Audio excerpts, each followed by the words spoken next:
Hello, and welcome to the On-Premise IT Roundtable, the only podcast that dares to be both on topic and on location, no matter where that location might be. My name is Tom Hollingsworth, and I am a part of the Gestalt IT network focusing on networking, security, and wireless. And each episode, we bring you the perspectives and viewpoints of a group of IT luminaries that debate a topic or a premise in a given field. I'd like to take a moment for each of our guests to introduce themselves before we get into today's premise. Peter? Hey, Tom, and everybody else. Great to be here. My name is Peter Jan Nefkens. You can find me on Twitter with @pjnef, and my blog is on nefkens.net. Thank you. Jarrett? And I'm Jarrett Colm. You can find me on Twitter at JK47 The Weapon, or my blog jk-47.com. All right. And Michael? Michael Davis. On Twitter at Michael_E Davis and blogging at vbrainstorm.com. All right. Thank you all for joining us. Let's jump into today's premise. Now, if you work in security, you probably have heard of a botnet. In fact, you could probably name off 5 of them on your hands right now. They are pervasive and very difficult to get rid of. And there are a lot of tricks and tips that companies are using to try to get around them, up to and including copyright infringement lawsuits to shut them down. However, as the operators of these botnets have started to branch out into more interesting forms of criminal activity, they've run afoul of the government. And there have been recent issues where both the US government and other governments around the world have decided to jump in and start trying to shut these folks down with varying degrees of success. However, having Microsoft try to shut down your botnet is one thing. Having the feds do it is an entirely different matter altogether. So the premise for this episode today is that governments attempting to shut down botnets is a bad thing. So I'm going to start with Jarrett. You've had some security experience in the past and kind of are an outspoken person when it comes to a lot of these things. How do you feel about the U.S. Cyber Command, arm of the federal government, stepping in and saying, you know what, we're just going to shut your botnet down because you tried to hack our election or you decided to, crash the Social Security Administration? Well, I think it really comes down to what the target of this situation was. So when we think of in terms of elections, for example, there's a distinct target, and it is the government's job to protect elections. The problem comes into play when the source and the targets are either international or multiple targets, multiple fronts that it's attacking. The problem is we're not the only ones attempting to do this. And that becomes a huge issue. So if we want to see our own government as white knights trying to stop this, then what our adversary is doing, like North Korea's AP-37 group or Lazarus group, they look like white knights in their own country or within their own political sect. So I think the problem really comes into play when we try to think of it as a patriotic endeavor instead of a piece of the overall encroachment of what many of the governments are doing. Yeah, I would agree that if it's the government attempting to defend against a specific attack, much in the same way that we would defend another hard target, that's one thing. But when it's a flag-waving eagle land, we're doing this to give you guys some freedom kind of hacking, it does cross a bit of a line and stops becoming less defensive and more a political operation. Now, Peter Jan, you are not an American, so you have an interesting perspective on this as well. Coming from the European side of things, how do you feel about governments, whether it's the U.S. government or your own government or another government, trying to disrupt a botnet? I actually think it, depending on the reasons, is a good thing because most botnets are managed by organized crime. And we all accept agencies trying to pull down organized crime like drugs or whatever. So why not also have that digitally? And I agree with Jared that once it's going to be political, That's a different thing. But as soon as you look at it from a more law perspective, and that somebody is doing things on computers that's not allowed, the government, or at least a part of the government, should actually take that into account and take law enforcement digitally too. Yeah, that's an interesting perspective on it, because it's the government's job to protect us from things, isn't it? Yes, and that's Maybe. perhaps the key thing is as soon as it's done for the protection of the general public, or protecting generic infrastructure, like they should also protect all our utilities and other things that are key to our infrastructure. I don't really see a reason why they should not do that. I would actually expect them to do that, because they need to protect our society.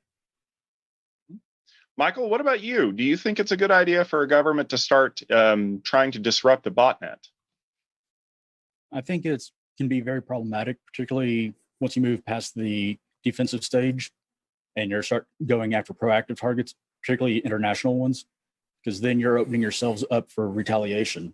If you're just going after organized crime in your own country, you are pretty much free game. And if it's defensive, you're defending your stuff. But once you start going after targets in other countries, then it's more of you are taking action and you're inviting someone else to come back after you. That's partially true, but doesn't that also depend on who is actually taking that defensive action? If you take Interpol as an example of a united police force within Europe, you can actually have a cross-border action taking down a botnet across several countries in Europe. Yeah, if you're doing it in coordination with another country and they know about it, it's one thing. But if it were just like a unilateral, we're going to go in and we're going to start enforcing U.S. law in Turkey or Azerbaijan or wherever, to me, it's a totally different thing. That is totally different. That can actually be seen, or that could be seen as an act of war. Yeah, and when you think of the hundreds of billions of dollars that are being spent on these teams or groups like NSA, everything, the infrastructure goes around it, putting it under the guise or premises of, or premise of, oh, we're just building this to protect us, it's going to be used for a lot more than just botnets. So but that's a big issue. Yeah, that's a very thin line that's easy to cross. We all know about Edward Snowden and what he has brought out. And yes, I'm from Europe, so privacy is, well, we all know GDPR, and I'm very keen on my privacy. Not that I'm not willing to share or that I don't mind sharing my data, but I want to have the freedom to share that data. And that's a different discussion, of course, with privacy.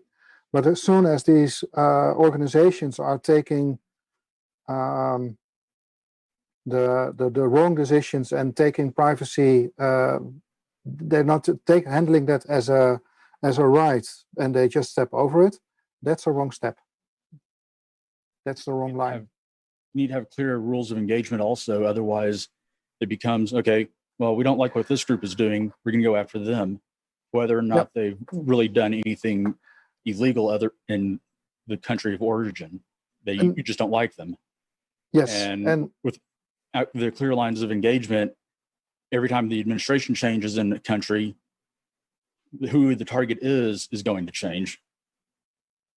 But perhaps that's where the political line is going to be difficult, because then it's more political oriented, and we all know that there are also groups closely affiliated with states or called state actors, and as soon as you're targeting them, I mean, some attacks from botnets, they are attributed to a specific group, but they're never attributed to a country, and that's for a reason, because you need to be very careful with that. Was it really that group? So taking down a botnet is only step one. Prosecution and getting them behind bars is step two. And that should be part of it too. And I want to jump in here and I want to talk about that, because that's actually an issue that's come up, and I'm kind of curious about that. So various countries all over the world have laws that regulate how law enforcement and arms of law enforcement are allowed to operate in those. Now, I'll speak from the perspective of the United States because this is where I've grown up. but we have very bright lines about what can and can't be done by certain groups. So, for example, the CIA is not allowed to operate domestically. They're only allowed to operate internationally. Likewise, the FBI is the national law enforcement agency for the US federal government, but only for federal crimes.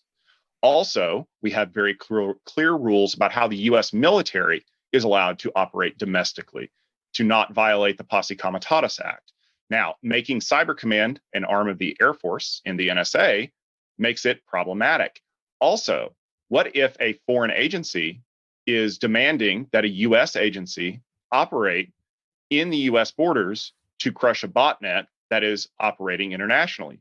Whose job is it? What about companies that are operating internationally and they are being pressured by a foreign government to act on the behalf of that government domestically on equipment located in the US? How do we untangle all of these difficult things without, as Peter Jan mentioned, some kind of overarching agency that collects multiple governments and law enforcement agencies to act, maybe not unilaterally, but with the blessing of multiple jurisdictions to avoid stepping on toes? Well, it goes even deeper than that, because we've seen over the last decade that even our own government is giving states and larger cities heavy amount of funding for the same type of tools for intercept or attack back strategies to local police forces. So it's not even just the major organizations like CIA, FBI, or DHS as a whole. It's now we have to deal with state actors like police, thinking that they're going to be the overall internet law enforcement for things that might originate in their own area. So it's definitely an issue of who owns the responsibility for these. But I think with everyone reporting up to the DHS umbrella, that a lot of those delineations that we had in the past of what the different organizations and groups could do, the different branches of armed services or government policing entities, that it's really a muddled mess when we think about who can do what. And that's also depending on on how the country is organized. I mean, the US is politically and jurisdiction based quite different from European countries, where you really have a distinction between states being lawmakers and law enforcement. And you always have the judges as a triangle without too many politics in general to validate that they're doing the correct thing. I've seen that with a complete different story, but part of it is just to explain that police wanted to search for an international criminal, and they followed him into a plane. Actually, they followed the attorney, and there was quite a bit of upheaval about it. But they were not doing that apprehension in that foreign country. That's what the local enforcement was doing. So what we should need is, I think, accept that we need international agreements, and whatever organization is going to be used for that is step 2, to have more clear rules of engagement, terms of reference on how to actually take these botnets down and take the criminals into the proper punishment, basically. It's organized crime. It's like the mob. It's like drugs. It's criminal activity, and we should do something about it. Well, I think we also have to take into consideration that, at least in the US, we have a big example of an over encroaching breach of privacy on citizenry as a whole to try to track down a few perpetrators of crimes. So my biggest concern is when we look at things that either our government or our local police have done. For example, Baltimore, someone stole $60 of chicken wings. So they released the Stingray, which is a cell phone intercept for 60,000 people. Like intercepting privacy for 60,000 people to find someone that stole chicken wings. That's a big problem when we think of what's going to happen if, for example, someone releases or starts doing a botnet in the US. Is our government going to try to intercept all internet traffic for everyone hundreds of thousands, millions of people in an area just to try to figure out where are the acting nodes. So we can use what's happened in the past to look at what's potentially going to come down in the future upon us. I don't think there's any question that they would. If you look back in the past at Carnivore and the other programs related to it, they've been saying, oh, we're not spying on you for years, but they actually are. Yes. And it's only starting to come to light to the greater public after Snowden did his releases. And if you think the government isn't going to spy on you just because you have data out there, you're being naive. I hear what Jared and Michael are saying, and I'm careful with that too. I'm not going to be naive in thinking that my government isn't doing the same things. I do have a firm belief in talking and making agreements internationally. That's probably because I'm European, and well, we talk a lot in the European Union to get things done. It takes ages, but then you get something. But you have to be careful, and I do have a firm belief in our justice system that there are checks and balances that prevent taking a big bazooka to take a small theft down. But that's that third part that always needs to check before an action is taking place. Yeah, and one of the things that kind of comes to mind here is and I'll reference a recent action that was taken against the TrickBot botnet.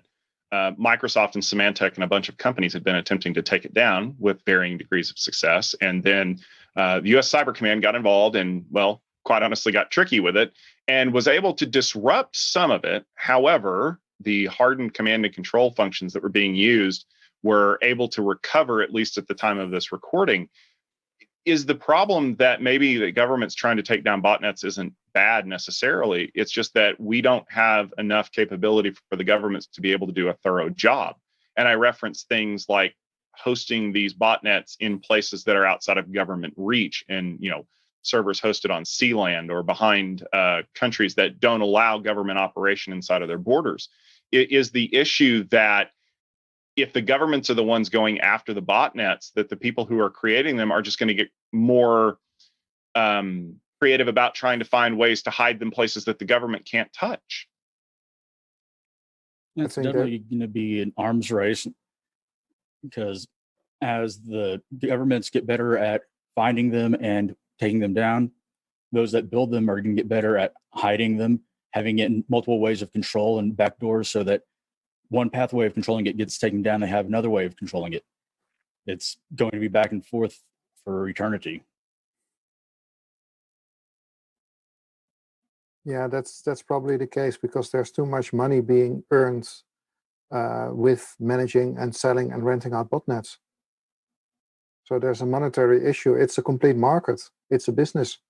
And I believe they even they have like 24/7 support desks, regular build times. They even guarantee that it's not going to be detected for the coming 14 days. And if it's being detected, you get your money back. It's just another software engineering company or companies, except they're using it maliciously. Yeah, I mean, look at Mirai. It was supposedly taken down and gone, 2 years ago? And it's starting to crop back up again because they just re-engineered the binaries and slight variation. Hey, we're back in business. You could also consider how can you prevent getting these botnets, which means endpoint security. While we do have certain capabilities, and I think we are good at intercept and attacking, there are other things that we of course have bungled. So when we have an issue of some kid in his early 20s able to decipher a malware, block it by buying a domain name, and then of course our government arrests him for his past, I think we're definitely taking the wrong approach to looking at the future of protecting our citizens against things like botnets, ransomware, and malware. All right. So it sounds like there's a little bit of contention on both sides, that maybe governments aren't the best person to be doing this. Maybe a collection of governments are the best people to be doing this, but there's always the possibility that the government's going to get it wrong. So the question that I'm going to pose to our guests today is, who is the best person to be taking down a botnet? Well, I definitely think our governments as a whole, akin to like Interpol, do need to be a very large actor of it. But I don't believe they're the only ones that need to be a part of it. Things like Microsoft, Red Hat, community as a whole, but there also needs to be the oversight with it by non-government bodies, especially not the same governments that are actually doing the attack back, that need to have very large oversight of the program. I would agree. If you don't have any sort of oversight, it just becomes vigilante justice on the part of companies and independent organizations. And in government oversight, it needs to be as largely a non-political body as you can get. You're always going to have some politics, but you want to be more like Interpol and less like the UN, where you have countries being put on committees that are very ironic because of their history and what the committee is. So you have to strike that balance there. I think it's actually twofold. If you look at botnets from state actors, that should be a defense strategy with oversight, obviously, and taking that internationally too. And once you look at criminal botnets, and I know that it's very difficult to make that distinction in advance, you should have these international organizations like Interpol and an international oversight organization, which is going to take not only the botnet down, but also take them to justice, like the International Justice Department or International Court or something like that, because it's always international. And you need to take this internationally. Yeah, I would agree there. So the premise of the episode is that governments taking these down is bad. I think that the premise is a little faulty simply because a government attempting to take down a single botnet on its own in a unilateral action is probably not a good thing. A collection of governments and private entities working in concert to eliminate a known criminal or bad actor botnet is a good thing, provided it is done for the right reasons to protect the citizens of the world and has enough accountability that we can point back and say that we did this for the good reasons that they should. And there's going to always have to be discussions, and there's going to have to be meetings, and there's going to have to be uncomfortable conversations about this when we turn our lens to botnets that are in gray areas or being operated by state actors who work outside of the global community. But in a world without borders, botnets don't respect government lines drawn on a map. Governments need to start thinking about erasing those lines if they want to be able to fight back against those same people. Thank you very much for joining us for this episode of the On-Premise IT Roundtable. We appreciate you listening. If you want to check out the latest episode of this podcast, please head to our website at gestaltit.com/podcast. You can also download us on your favorite podcast application of choice. If you want to find us in iTunes, we're also there as well if you're not already subscribed. If you are subscribed, though, please head over and leave us a rating and a review. That is something that a lot of people will look at whenever they are deciding whether or not to listen to this podcast. And the more listeners we have, the better everything is for everyone else. And if you have a premise that you'd like to see debated on this podcast, please drop us a line over at Gestalt IT. You can tweet us at Gestalt IT, and we will be happy to take your premise under consideration. And maybe one of the IT luminaries in a future episode will be telling us whether or not it holds water. So for myself, Tom Hollingsworth, for the rest of the luminaries that joined us on the episode today, and for the rest of the Gestalt IT family, thank you very much for tuning in, and we look forward to seeing you at the next episode.